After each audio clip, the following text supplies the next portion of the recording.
Welcome everyone to Alabama. How many of you have never been to Alabama? Please raise your hands.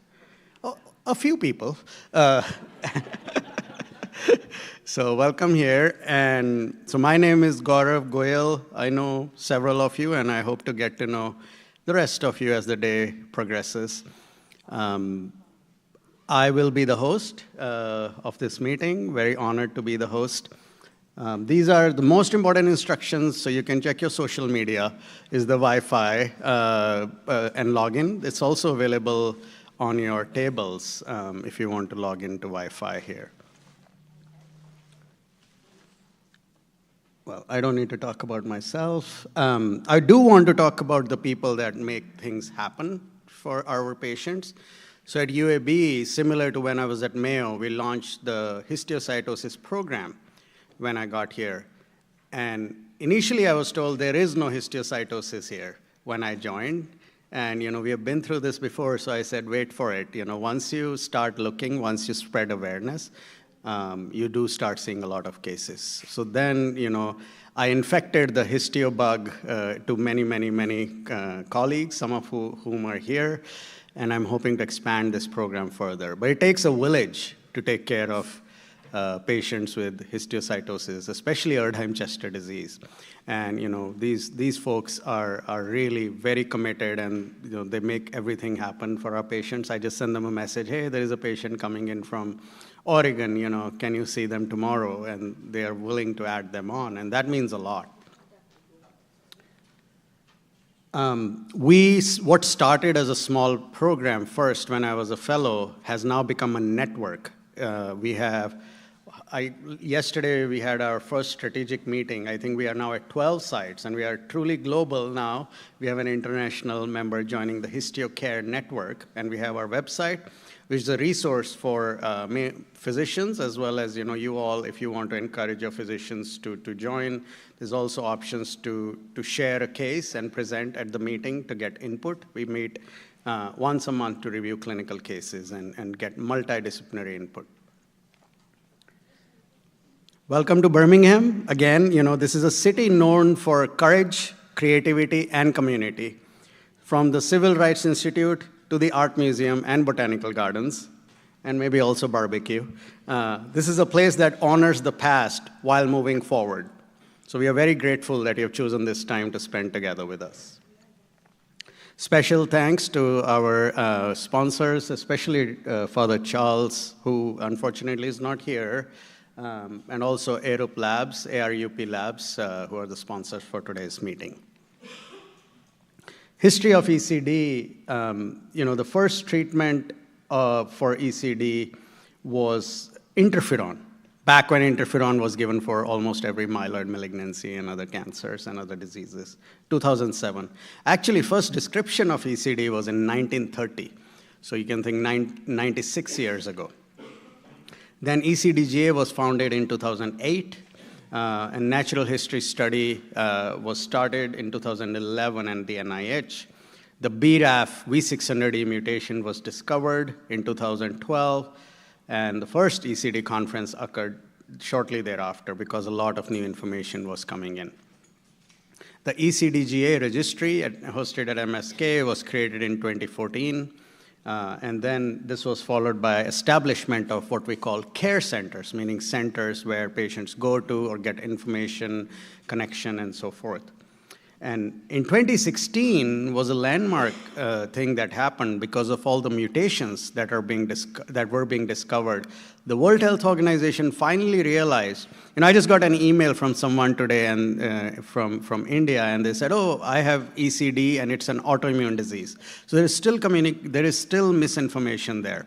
But this changed a lot, that it was recognized as a clonal neoplasm akin to a cancer. That led to opening of doors for clinical trials, getting the testing that's needed, like PET scans and so forth. So FDA approved vemurafenib based on a small arm of histiocytosis in a big basket trial of BRAF mutated tumors. And then in 21, which I think one of the biggest victories also is the creation of the National Comprehensive Cancer Network guidelines. A lot of payers, insurers in the US, look to these guidelines to say if they want to pay for a PET scan, approve a PET scan or mutation testing. So made access to care very easy in the US for ECD and other histiocytosis. In 22, thereafter, Dr. Diamond led the study that led to the approval of cobimetinib in all histiocytic neoplasms.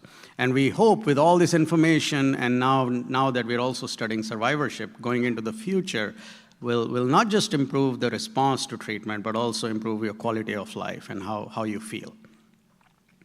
So there are 42 care centers. This chart is busy. But if you look at the bottom right, it shows that there are 1,138, about 1,138 patients who are involved or enrolled in the ECDGA. And this keeps growing, and this is very, very important that there is engagement across the globe. There are many ECD programs, many programs offered by ECDGA, that some of you, if not most of you, may be aware of, or some of you may have availed. The Patient Navigator program, the peer chats. There are webinars that are hosted in partnership with ECDGA and some of us. Of course, this is the annual conference. There is also a referral network where you can reach out to them and they can help you plug into the closest care center.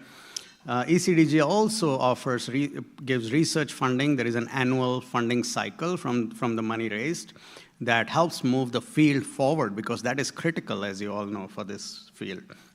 And keep recruiting participants. They have helped tremendously with recruitment of participants for our survivorship study, also spreading awareness, education across the globe. So exciting things, we have door prize tickets. It should be in your conference bag. The blue tickets will be drawn twice. One is after lunch, so that we can get you back in quickly after lunch, and then one at the end of the day. And on top of that, if you're so interested, if you like that bow, you can buy the red raffle ticket at the merchandise table. And if you're interested in the quilt, you can get the green ticket. I sound like a salesman now. Sold at the merch table as well. You can get 5 tickets for the price of $20. Limited time offer. We have a lot of vendors, actually, that I would encourage you to stop by, that we planned intentionally for you all. And this is a list, of course, ECDGA. Blood Cancer United, which was previously Leukemia and Lymphoma Society, is also here. Angel Flight Source is here. Important to note is the Social Security Administration virtual sign-up is between noon and 2 p.m. So please keep that in mind if you have questions. US Pain Foundation. We also have several UAB resources that we were able to pull together. We have our oncology nutrition team here, so if you want to ask, because we get a lot of questions, what can I eat to make my health better? We have our pharmacist who's going to be here, who deals with the targeted treatments, their side effects, dose management. We have a very strong oncology pharmacy program, so he's a good resource to talk to. We have the Birmingham Convention Center folks here. We also have our survivorship study team here. So Caroline and Disha are at the back. So they have pamphlets there. If you have not participated, if we have not harassed you enough about participating in the study, please do. I think we really need information about how you are doing, even if your tumor is in remission. And then Enroll Alabama for Marketplace. Key reminders. Actually, the most important reminder, the bathrooms. The bathrooms are right past the elevators to the right. So I want to point them out right away. There is a group picture right before lunch at 11:45. We hope we make it on time to that point. There'll be breakout sessions at 1:40 p.m. Patients are going to be in this room, and caregivers are going to be in room 201 upstairs. And there's elevators, of course, that can take you there. There is a celebration dinner banquet, as is done every year, at 6 p.m. at the Hamilton Ballroom at the Hilton Birmingham downtown, where a lot of you are staying. So yeah, just today's focus is please get to know each other. The goal is not to absorb every single thing, but even if you can take away 2 or 3 things that could be helpful for you, that would be it could go a long way. Suggest ideas. make friends. Fellowship is very important. You're not alone in this journey, and this is a community. And at any point, if things feel overwhelming, if some topic is not comfortable to you to listen to, please, we have a respite room that we have designed in the back here, and please take a break there, and you can, take space from anything or anyone if you'd like.